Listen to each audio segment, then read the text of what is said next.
I know we're all going to be starting seeds soon, so I wanted to share my seed organizing strategy. I actually did see this from another gardener. I think, oh my goodness, I think Blossom and Branch Farm is her name, and she does something similar. I thought it was a great idea, so I tried it last year, worked really well. Doing it again this year. So I have one of these plastic, plastic, not the best, but it works really well in this capacity. It's like a photo storage container, but the little containers inside are the perfect size for seed packs.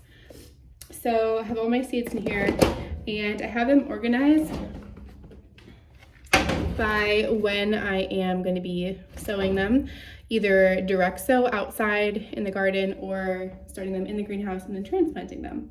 So I do have a category this year. I'm trying winter sowing this year. So basically this week or next week, I'm going to be sowing some in my unheated greenhouse for transplanting. So that's kind of its own category. In a way, I guess it's really just 16 weeks before last frost or whatever. But last year I started off with 10 weeks before last frost transplant. And there's 8 weeks before last frost transplant. Direct sow 8 weeks before last frost. So that would be I have snap peas seeds that I saved from last year, but snap peas, spinach, things like that for at least here in my zone 8B Pacific Northwest Western Washington zone. And then it goes all the way through to direct sow after last frost, which for me is usually Mother's Day. And then I even have a direct sow after last frost, but when the soil is 75 degrees, because there's some things that really like warm soil like beans. And then I have things to start and then transplant for fall garden.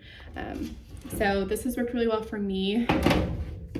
So, this week when I winter sow, I just grab this pack, open it up, and I already know through all my planning and organizing that these are just the seeds that I'm starting in the greenhouse that week. That way I'm not confused organizing things by, let's say, all my greens together, but when do I sow what when?